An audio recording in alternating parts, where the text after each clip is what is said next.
কোন কবরে নাফরমানকে যখন নেওয়া হয়, আমি নিজে এই হাদিস পড়াইছি, আল্লাহর নবী সাল্লাল্লাহু আলাইহি সাল্লাম বলে কোন পাপীকে যখন কবরে নেওয়া হয়,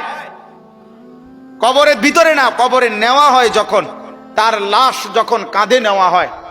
এই কাঁধে অবস্থায় নাফরমান আর পাপী আপন স্বজনরা যখন তার লাশ কাঁধে নেয় খাটের মধ্যে,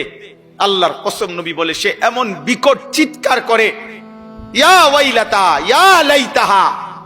হে আফসোস আমার স্বজন, আমার ইলা আইনা কাদ্দামতুমুনি,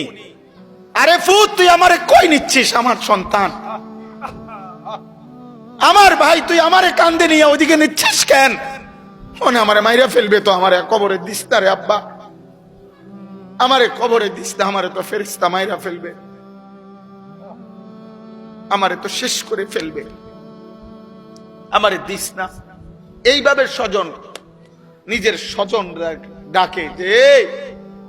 কারণ আপন জনরাই তো লাশ কাঁধে নেয়, আপন জনদেরকে ডাক দে, আব্বা এটা করিস না, আব্বা আমারে নিস না ওইদিকে।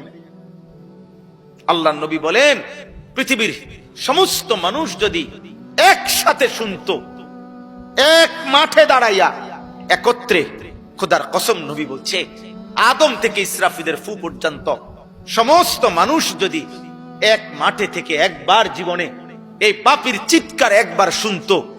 আল্লাহর নবী বলেন লাসাইকা, তাহলে সমস্ত মানুষ একসাথে চিৎকার দিয়া বেহুশ হয়ে যেত।